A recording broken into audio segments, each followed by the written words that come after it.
नमस्कार। आप देख रहे हैं क्वालिटी लर्न पॉइंट। आप सभी को पता है पार्ट वन हम ऑलरेडी कर चुके हैं। यहाँ पर प्रीवियस ईयर क्वेश्चन पेपर में जो टेट सी टेट के एग्ज़ाम जो आपके पास ऑल स्टेट के अंदर देखने को मिलते हैं, उसमें जो साइकोलॉजी सेक्शन आपके पूछा जाता है, पेडागोजी सेक्शन, उसकी हम पार्ट टू वीडियो लेकर आ रहे हैं। पार्ट टू में हम क्वेश्चन, आपके पास 30 क्वेश्चन का रेशो है, इसको हम सॉल्व करेंगे। पार्ट वन में हमने ऑलरेडी कर दिया था। पार्ट वन का लिंक आपको डिस्क्रिप्शन में प्रोवाइड किया जाएगा, अगर आप कोई देखना चाहता है तो उसको भी देख सकता है। आज हम देखेंगे आपके पास प्रश्न, आपके पास पहला देख लेंगे कौन सा देखने को मिलता है। वह विशेषताएं जो सामाजिक भूमिका के द्वारा अर्जित की जाती है, ना कि जैविक आधार पर। यहाँ पर आपके पास ऑप्शन दिए गए हैं। ऑप्शन आप इंग्लिश वाले इंग्लिश में देख लेना। Features assign due to social role and do not due to biological endowment are called. इसको आपके क्या कहा जाता है? इसको हम कहते हैं जेंडर रोल स्टेरियोटाइप, यानी कि लिंग भूमिका रूप धारण आपके इसको कहा जाता है। अगले प्रश्न पर चलेंगे। प्रश्न आपके पास है ब्लूम्स का वर्गीकरण अनुक्रमिक संगठन है। Bloom taxonomy is hierarchical organisation of. Bloom taxonomy जब भी आप पढ़ते हैं, तीन तरह की हम बात करते हैं। ब्लूम टेक्सोनोमी हम देखते हैं कॉग्निटिव डोमेन्स के बारे में। कॉग्निटिव डोमेन्स किससे रिलेटेड है? आपके संज्ञानात्मक विकास से संबंधित कैसे चीज़ों को सीखा जा सकता है। तीन तरह के डोमेन्स होते हैं, अगर आपको ध्यान हो। कॉग्निटिव, अफेक्टिव और साइकोमोटर, ये तीन डोमेन्स आपके पास है। इसके ऊपर हम क्लास के अंदर चर्चा करेंगे। अगर आपके इस सेशन में नहीं किया गया है, अगले सेशन में इस पर ज़रूर चर्चा करेंगे। फिर आपके पास पुराने स्टूडेंट जो है वो आराम से इसके रिप्लाई कर पाएंगे कि आपके पास कौन सा है, क्योंकि पुराने स्टूडेंट को ऑलरेडी पता है। न्यू स्टूडेंट के लिए फिर इसमें चर्चा हम ज़रूर करने वाले हैं क्लासेस के अंदर। इसकी हम बात करें तो सीधे तौर पर अब आपको वैसे भी लग गया है कि ब्लूम टेक्सोनोमी किससे रिलेटेड है? कॉग्निटिव ऑब्जेक्टिव से। तो ऑप्शन आपके यहाँ पर डी सही हो जाना था। नेक्स्ट क्वेश्चन पर चलते हैं। क्वेश्चन नंबर आपके पास थर्ड देखने को मिलता है। परीक्षाओं के नज़दीक आने पर निम्नलिखित में से कौन सी एक तकनीक के अलावा दुश्चिंता का प्रबंध किया जा सकता है? इसका मतलब है कि following are some techniques to manage anxiety due to an approaching examination except. तो जब भी आपके पास एग्ज़ाम आने शुरू हो जाते हैं तो एंग्जाइटी बढ़ जाती है। इसका आपके पास कारण क्या हो सकता है? कि व्यक्ति बहुत ज़्यादा ओवर थिंकिंग कर रहा हो, यानी कि thinking too much about the result. तो जब आपके पास रिजल्ट की आपके पास ज़्यादा चिंता करेंगे, ज़्यादा सोचेंगे, तो फिर इस तरह की एंग्जाइटी बढ़ने के चांस आपके देखने को मिलते हैं। अगला प्रश्न अगर आप देखें, यह निष्कर्ष कि बच्चे आक्रामक व्यवहार चलचित्रों के माध्यम से सीखते हैं किस मनोवैज्ञानिक के कार्य पर आधारित है?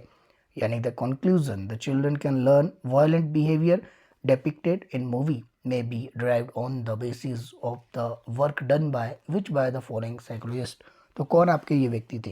क्वेश्चन आपके पास 4 है, नया क्वेश्चन है, ऐसे क्वेश्चन पूछने की संभावना रहती है। तो जब हम सोशल अल्बर्ट बंडूरा की सोशल लर्निंग थ्योरी देखते हैं तो वहाँ पर हम क्या देखते हैं कि व्यक्ति जो है, बच्चे जो है ऑब्जर्व करते हैं, बड़ों को ऑब्जर्व करते हैं, फिर उसकी नकल करते हैं, उसको बिहेवियर में लाने का प्रयास करते हैं। जैसे आपने देखा होगा, एग्जाम्पल में देता हूँ, अल्बर्ट बंडूरा की सोशल लर्निंग थ्योरी में हमें देखने को मिलता है कि पहले अटेंशन होगी, फिर उसके बाद रिटेंशन होगी, रिमेंबरिंग उसकी होगी। इस तरह से एक प्रोसेस आपका चलता है जहाँ पर बच्चे जो है बड़ों के द्वारा जो व्यवहार किया गया है उसको रिपीट करने का प्रयास करते हैं। तो ये आपके पास अल्बर्ट बंडूरा की सोशल लर्निंग से हमें देखने को मिलता है। यहाँ पर एक्टर कोई व्यक्ति है, मान लीजिए उस व्यक्ति की भूमिका कोई आपके बच्चा देख रहा है। अगर कोई आपके पास विलन के रोल में है तो कोई आपके पास विलन बन जाएगा, कोई आपके पास जो है, आजकल की मूवियों का मैं थोड़ा सा आपको बता दूं, आजकल की मूवी में जो स्टार है वो स्टार आपके पास कई नेगेटिव रोल में भी आ जाते हैं। अब उनके जो रोल मॉडल है, किसी बच्चे के अगर कोई रोल मॉडल रहा होगा पिछली मूवी के अंदर, उसकी भूमिका अच्छी रही होगी, अच्छे करेक्टर में होगा, तो उसको फॉलो करेगा। अब नेगेटिव करेक्टर में आएगा तो वो उसकी तरह बिहेव करने का प्रयास करेगा।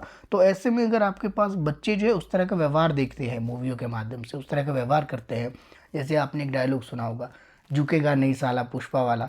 तो आपने देखना कि कितने छोटे छोटे बच्चे आपके उस डायलॉग को आपके कर रहे हैं, जबकि देखा जाए तो वो नेगेटिव रोल है।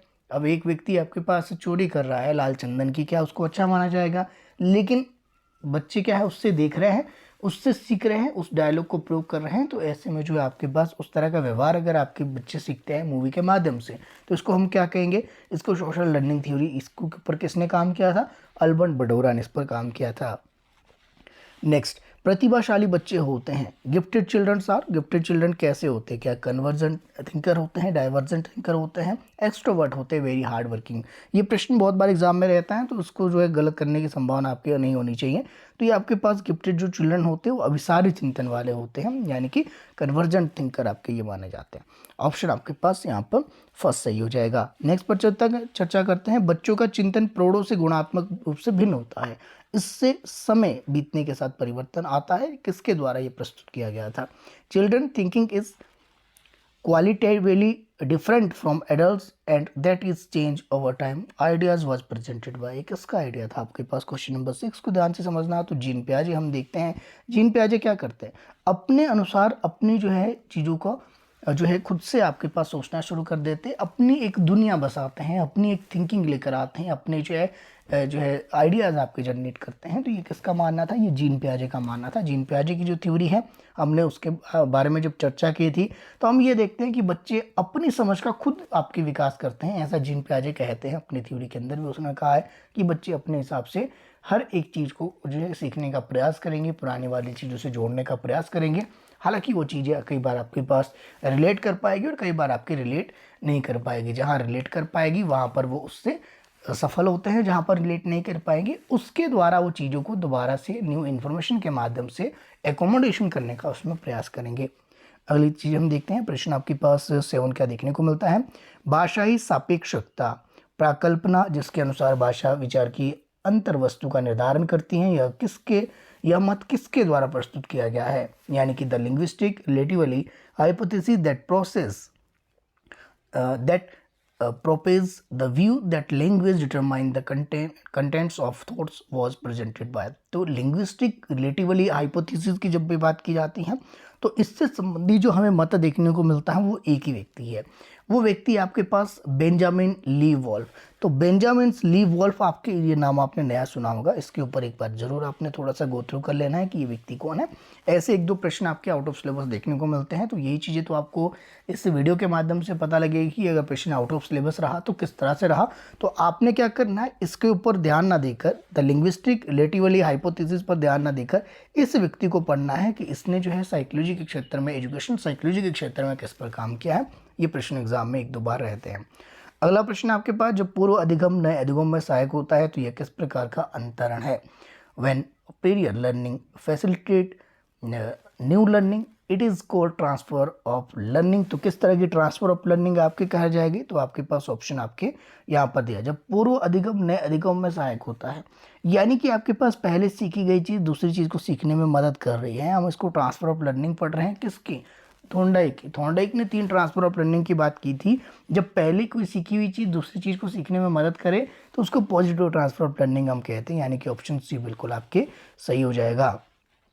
आगे चर्चा करते हैं। क्वेश्चन नंबर 9 अगर आप देखिए तो अधिगम का वह प्रकार जिसमें एक व्यवहार सीख लिया जाता है परंतु वह तब दर्शाया नहीं जाता जब तक कि उसे दर्शाने के लिए प्रबलन प्रदान नहीं किया जाता। What is the type of the learning in which a new behavior is learned but demonstrated till reinforcement is provided for displaying it? तो यहाँ पर अगर आप देखिए तो क्वेश्चन नंबर 9 जो आपके पास है, inside learning, latent learning, cognitive learning and social learning, यानी कि अधिगम का वह व्यवहार जिसमें एक व्यवहार सीख लिया जाता है परंतु तब तक दर्शाया नहीं जाता जब तक उसे दर्शाने के लिए प्रबलन प्रदान नहीं किया जाता। क्वेश्चन नंबर 9 ये कहलाता है लेटेंट लर्निंग। लेटेंट करके एक शो चला था,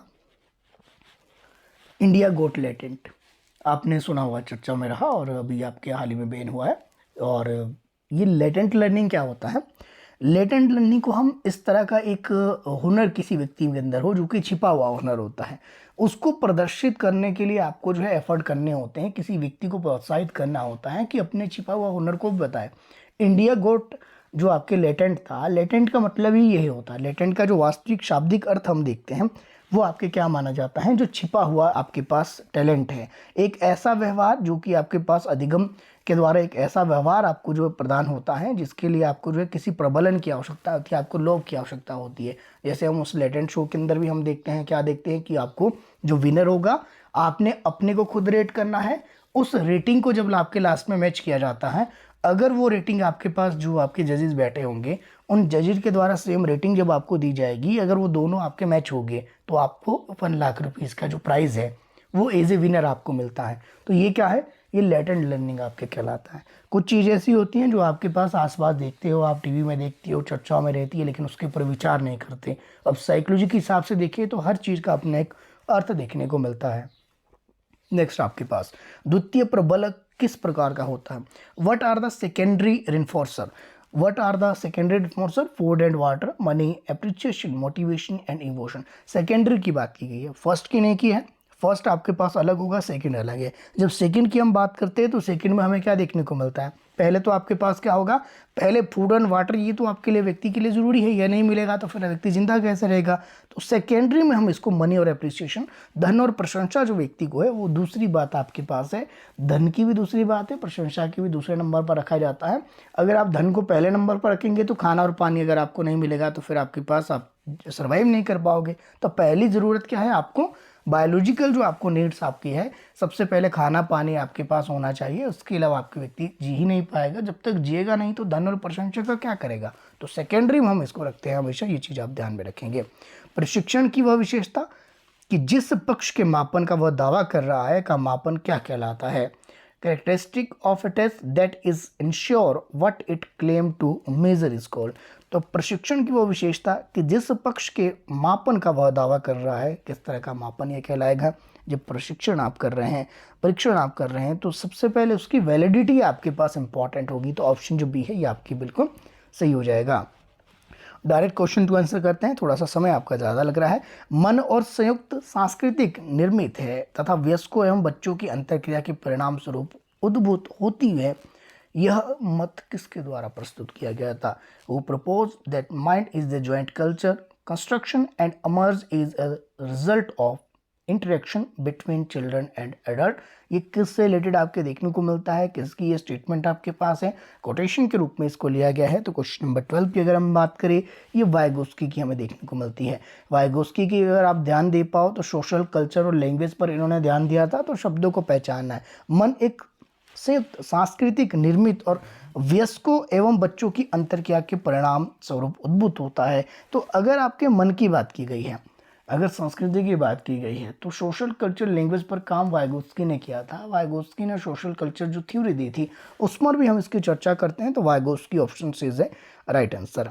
बुद्धि का एक कारक सिद्धांत किसके द्वारा प्रतिपादित किया गया है? तो क्वेश्चन नंबर 13 की अगर हम बात करें तो क्वेश्चन नंबर 13 आपके पास ऑप्शन जो डी है ये गोलमैन का है। तो माफ कीजिएगा, अल्फ्रेड का है। बुद्धि का जो एक कारक सिद्धांत, वन फैक्टर जो थ्योरी दी गई है, तो ये किसके द्वारा दी गई है? ये आपके पास अल्फ्रेड द्वारा दी गई है। तो ऑप्शन आपके पास जो है क्या देखने को मिलेगा? डी, अल्फ्रेड बिने। ये बिल्कुल आपके सही है। अल्फ्रेड बिने ने आपके पास जो है वन फैक्टर थ्योरी दी है। जबकि टू फैक्टर की बात करें तो स्पीयरमैन की देखने को मिलती है। जी और एस फैक्टर पर उसने चर्चा की थी। प्रतिभाशालिता, तीन कारकों, उच्च क्षमता, उच्च सृजनात्मकता एवं उच्च प्रतिबद्धता की परस्पर क्रिया पर निर्भर करती हैं, ये किसके द्वारा कहा गया? वो proposed that giftedness on interaction of high ability, high creativity and high commitment। ये किसका आपके देखने को मिलता है? ऑप्शन आप देखिए तो आपके पास यहाँ पर यान मार्शल है, सेलोमेयर है, जेसोप रेजुली है, गोलमैन है। यानी कि प्रतिभाशालिता, तीन कारकों, उच्च क्षमता, उच्च सृजनात्मकता, उच्च प्रतिबद्धता की परस्पर क्रिया पर निर्भर करती हैं। यह किसके द्वारा कोटेशन के रूप में आपके पूछा गया है, किसके द्वारा कहा गया है? तो ये गोलमैन ने कहा था। ऑप्शन जो आपके पास यहाँ पर जो है आपके गोलमैन नहीं होगा, आपके पास जोसेफ रेंजुली है। तो ये भी एक नया नाम आपके देखने को मिलता है, जोसेफ रेंजुली। जोसेफ रेंजुली ने कहा था कि ये gifted on attraction, high ability, high creativity and high commitment. तो ये आपके पास जोसेफ रेंजुली का आपके देखने को मिलता है। ऑप्शन सी है राइट आंसर। मानसिक प्रशिक्षण परीक्षण शब्द सर्वप्रथम किसके द्वारा? The word mental testing was first presented by, mental testing first presented by, ये कैटल का है। ये बहुत बार आपके क्वेश्चन आता रहता है, अलग अलग एग्जाम में, सीटेट में भी आपके पूछा गया है। तो ये कैटल का आपके वर्ड देखने को मिलता है, मेंटल टेस्टिंग। ऐसे प्रश्न पूछे जाते हैं, ध्यान में रखना आपने। क्वेश्चन नंबर 16 पर जॉन डेवी के अनुसार विद्यालय एक संस्था है और शिक्षण एक किस तरह की प्रक्रिया है, ये प्रश्न पूछा गया। According to John Dewey school is a, option आपके पास दिए गए हैं, institution and education is a filling the blanks आगे प्रोसेस आपके दिया गया है। तो अगर हम इसको फिल करें तो जॉन डेवी के अनुसार हम क्या देख पाते हैं, हम देख पाते हैं कि आपके पास विद्यालय एक हम किस तरह के मानते हैं, school is A social, school को हम सोशल मानते हैं, जबकि institution school is A social institution and education is A social press. तो यानी कि आपके पास हम कह सकते हैं जॉन डेवी के अनुसार जो है विद्यालय एक सामाजिक संस्था है और शिक्षण एक सामाजिक प्रक्रिया है, क्योंकि समाज में रहकर लोगों को किस तरह से व्यवहार करना है ये चीज़ें हम देखते हैं। आपके पास बहुत से बच्चे हैं, बहुत से आपके पास फ्रेंड्स हैं, अलग अलग समाज से आते हैं, अलग अलग जो आपके समुदाय से रिलेटेड बच्चे हैं, तो एक लघुकृत समाज का रूप में आपके गठन होता है विद्यालय का, तो उस करके इसको सामाजिक के साथ जोड़ा जाता है। 17 पर चर्चा करते हैं। 17 आपके पास क्या देखने को मिलता है, व्यक्ति अपनी गलतियों से सीखता है, यह कथन किस अधिगम सिद्धांत पर आधारित है। Individuals learn from his oven mistake, this statement is based on which learning theory. बहुत बार प्रश्न आता रहता है एग्जाम में, पहले भी कई बार आया है। तो हम जब भी अपनी गलतियों से सीखते हैं, बार बार प्रयास करते हैं, बार बार गलतियां होती हैं, धीरे धीरे वो गलतियां कम होती चली जाती हैं। एक समय ऐसा आता है कि गलतियां आपके ना के बराबर होती हैं। ये हम देखते हैं थोंडाई की जो ट्रायल एंड एरर थ्योरी है उससे रिलेटेड ये प्रश्न आपके पूछा गया था। अगला प्रश्न आपके पास है, कौन सी पालनशैली सामाजिक उत्तरदायित्व को निभाने, आक्रामकता को नियंत्रित करने, आत्म जो विश्वास हैं और स्वतंत्रता पूर्वक निर्णय लेने की क्षमता को विकसित करने में मदद करती हैं। Which of the presenting style makes children socially responsive, able to control aggression, self confidence and able to take independent decision. तो ये किससे रिलेटेड हमें देखने को मिलती है, किस तरह की सामाजिकता शैली को हम पालन को देखते हैं।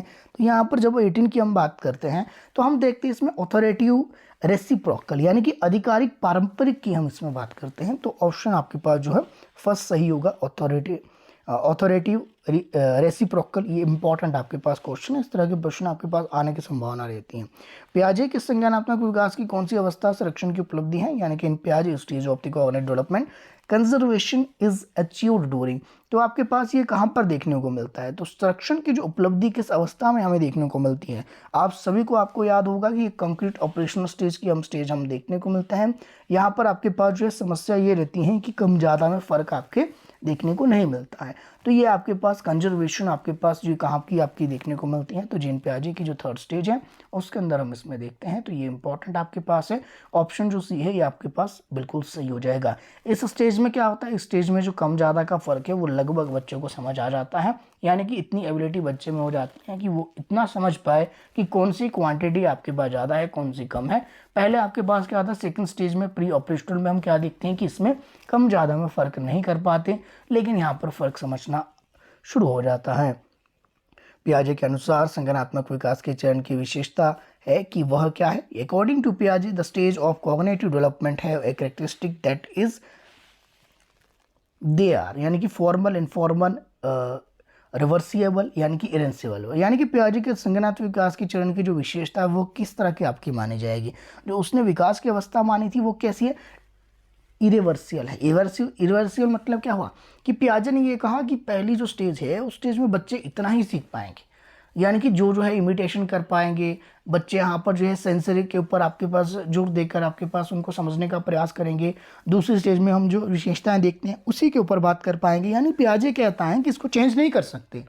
उसने सीधे तौर पर चाइल्ड की एबिलिटी को चैलेंज किया और उसने कहा कि इस स्टेज के अंदर बच्चे ये काम कर सकते हैं, बाकी और काम करने में सक्षम ही नहीं होगी। ये पियाजे के ने जो स्टेटमेंट जब इसको आपके दिया था इस थ्योरी को, तो उसके हिसाब से हम ये मानते हैं कि पियाजे इस तरह से आपके बताता है कि इरिवर्सिबल आपके नहीं देखने को, अपरिवर्तनीय नहीं है। जैसे उसने एक सीक्वेंस बताया, पहली स्टेज में क्या होगा, सेकंड स्टेज में क्या होगा, थर्ड में क्या होगा, फोर्थ में क्या होगा, ये वैसे ही आपके चलना पड़ेगा, इसको आप इसमें चेंज नहीं कर सकते, अपरिवर्तनीय है अकॉर्डिंग टू पियाजे। नेक्स्ट आपके अगर देखें तो किस प्रकार की प्रबलन अनुसूची विलोप के प्रति अधिक विरोध उत्पन्न करती है, क्वेश्चन नंबर 21 पर चर्चा करते हैं। तो यहाँ पर हम देखेंगे तो आपके पास ये पॉजिटिव इन्फोर्समेंट के रूप में हमें देखने को मिलता है, यानी कि किस प्रबलन अनुसूची विलोप के प्रति अधिक विरोध उत्पन्न करेंगी। Which type of enforcement schedule produce greater resistance to extinction. Extinction जो आपके पास होगा, एक्सटिंक्शन आपके पास किसके आधार पर होगा, तो एक्सटिंक्शन हमें देखने को मिलता है, वो देखने को मिलता है आपके पास जो पार्शियल रिस्पॉन्समेंट है, पार्शियल के ऊपर आपके पास होगा, तो आंशिक प्रबलन पर हमें ये देखने को मिलती है। तो क्वेश्चन नंबर 21 का अगर देखें तो सी हमें देखने को मिलेगा। तो यहाँ पर किस प्रकार की प्रबलन अनुसूची विलोप के प्रति अधिक विरोध पैदा करती हैं, पार्शियल रिइंफोर्समेंट के प्रति ये जो है अधिक आपके उत्पन्न कर सकती हैं। तो reinforcement schedule produce greater resistance to extension, तो ये आपके पास होगा पार्शियल रिइंफोर्समेंट। बीएफ स्किनर की थ्योरी है, उससे रिलेटेड है, डायरेक्ट है, कोई दिक्कत नहीं है, इसमें समझने में आसानी है। वह प्रक्रिया जिसमें अनुबंधित उद्दीपन का प्रारंभ अनुबंधित उद्दीपक से पहले होता है क्या कहलाती है? The process in which unconditional stimulus is presented before the condition stimulus is called conditional stimulus is called. तो ये आपके पास यहाँ पर बताना है कि ऐसी वह प्रक्रिया जो अनुबंधित उद्दीपक का प्रारंभ अनुबंधित उद्दीपक से पहले होता है क्या कहलाता है। तो प्रश्न ध्यान से समझना, उसके बाद रिप्लाई करना। क्वेश्चन आप समझ, the process in which unconditional stimulus, unconditional stimulus आपके पास क्या था? अनकंडीशनल स्टिमुलस के रूप में हम क्या देखते हैं कि यहाँ पर जो आपके लोग के सामने फूड दिया जाएगा अनकंडीशनल स्टिमुलस है, जबकि हम देखते हैं is a presented before the conditional stimulus. Conditional stimulus से जब इसको प्रेजेंट किया जाता है तो ये क्या कहलाता है? Is cold conditional stimulus is cold क्या कहलाएगा?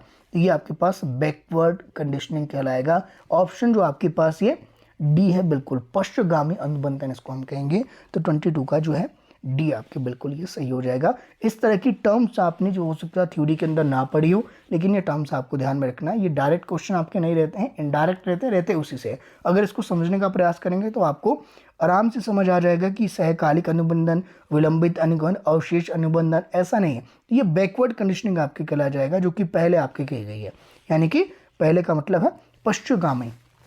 तो ये उस करके आपको यार, जब पहले जो कंडीशनल स्टिमुलस किया जा रहा था उससे पहले अनकंडीशनल आपको किया जाएगा, तो फिर आपके पास तब जाकर उसमें जो एक संबंध आपके बन पाएगा, तब जाके एक रिलेशन क्रिएट हो पाएगा। उसके बीच का जो समय है उसका गिप भी आपके कम होना चाहिए।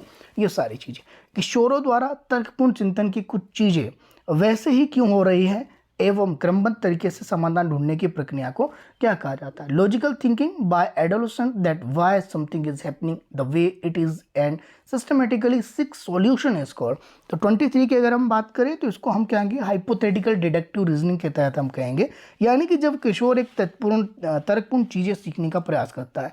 फॉर्मल जो आपके पास देखने को मिलती है स्टेज 4 है पियाजे की, तो हम इसमें क्या देखते हैं, यहाँ पर हम देखते हैं फॉर्मल ऑपरेशन जो स्टेज थे उसके अंदर भी हम देखते हैं कि बच्चों के अंदर हाइपोथेटिकल थिंकिंग देखने को मिलती है। क्या हुआ, क्यों हुआ, कैसे हुआ, क्या इसके रीज़न थे, क्या इसको आपके पास रोका जा सकता था। तो इस तरह की जो आपकी चीज़ें हैं जहाँ पर तर्क ढूंढने आपके शुरू कर देता है, इसको hypothetical thinking, hypothetical deductive reasoning के अंदर हम इसको देखने को मिलते हैं। ऑप्शन जो बी था बिल्कुल आपके सही था। क्वेश्चन नंबर 24 पर चलते हैं। बच्चे किस प्रकार संज्ञानात्मक विकास की विभिन्न अवस्थाओं से गुजरते हैं, वैसे ही वे नैतिक विकास की अवस्थाओं से गुजरते हैं, ये किसके द्वारा कहा गया है? Just as children pass through the various stage of cognitive development, they pass through the various stage of the moral development was proposed by, ये किसके द्वारा ऐसा कहा गया है? तो ये आपके पास ऑप्शन है, इसका कुछ नहीं है, सीधे ऑप्शन जो फर्स्ट आप लगा लीजिए। कॉलबर्ग की स्टेज हम देखते हैं, कॉलबर्ग के अंदर जो आपके पास 6 स्टेज हम देखते हैं मोरल डेवलपमेंट की, जो कि 3 लेवल में आपके डिवाइड आपके देखने को मिलती है। उसके अंदर ये कोटेशन आपके यूज़ की जाती है कॉलबर्ग द्वारा नैतिक विकास की। अगर आपको ऐसे नहीं पता था ये किसने कहा है, अगर आपको इतना पता है कि जो नैतिक विकास की अवस्था है किसने बात की है, यानी कि मोरल डेवलपमेंट की जब बात करते हैं हम, तो मोरल डेवलपमेंट किसने आपके कहा था, किसने इस पर काम किया है, तो सभी को पता होना चाहिए नैतिक विकास की अवस्थाओं के बारे में जो चर्चा करते हैं वो कौन करते हैं। ये ऑप्शन जो आपके पास फर्स्ट है कॉलबर्ग आपके करते हैं, तो जाहिर सी बात है यहीं से आप लगा सकते थे। तो various stages of moral development के ऊपर चर्चा करते हैं, कौन करते हैं?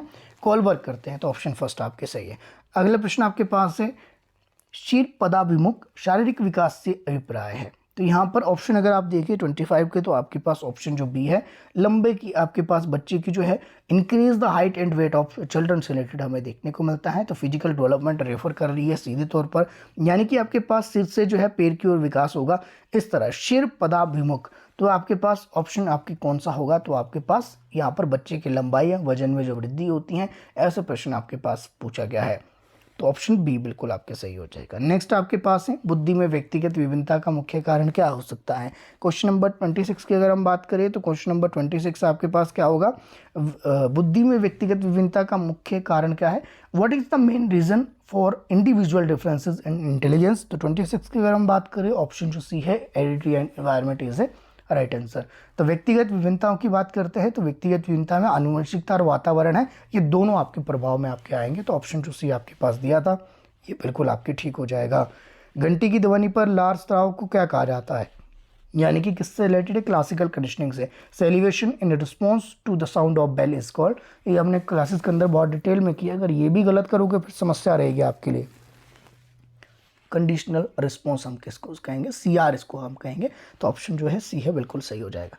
धनात्मक प्रबलक किसके घटित होने की संभावना है, positive enforcement increase the change of, तो किससे रिलेटेड है, 28 की अगर हम बात करें तो ऑप्शन बी है, डिजायरेबल रिस्पॉन्स से रिलेटेड है, option B is a right answer. 29 पर चर्चा करते हैं, क्रिया प्रसूत, यानी कि who is the first to conduct study of the instrumental conditioning, तो पहले आपकी इंस्ट्रूमेंटल कंडीशनिंग पर किसने आपके ध्यान दिया है, 29 की अगर हम बात करें तो ये BF स्किनर थे, इन्होंने आपके पास RS को आपके पास प्रमुखता प्रदान की, पहले सक्रिय रहना पड़ेगा तब जाकर रिजल्ट आपको मिलेंगे। क्वेश्चन नंबर 30 है, 3 वर्ष अवस्था तक एक बच्चे के पास कितने शब्दों का भंडार होता है, by the age of 3 how much vocabulary a child has, तो यहाँ पर अप्रोक्सीमेट लगाना है, ऐसा नहीं एग्जैक्ट आपने देना है, लगभग आपके पास 500 वर्ड आपके पास हो गए, जबकि आपके पास लगभग 2 ईयर का आपके पास 250 प्लस जो है लगभग वर्ड आपके सीख लेता है, जो 2 ईयर का आपके होता है। 3 ईयर तक आते आते लगभग 500 जो आपके वर्ड है उसकी वोकेब का उसको नॉलेज आपके हो जाता है। तो ये आपके पास आज के 30 क्वेश्चन थे। उम्मीद है आपके लिए पार्ट 2 कहीं ना कहीं हेल्पफुल रहा होगा। पार्ट 3 पर हम जल्दी आपके पास मिलेंगे, तब तक के लिए आप मेरे साथ बने रह सकते हैं। मेरे साथ बने रहने के लिए आप सभी का तहे दिल से बहुत बहुत धन्यवाद।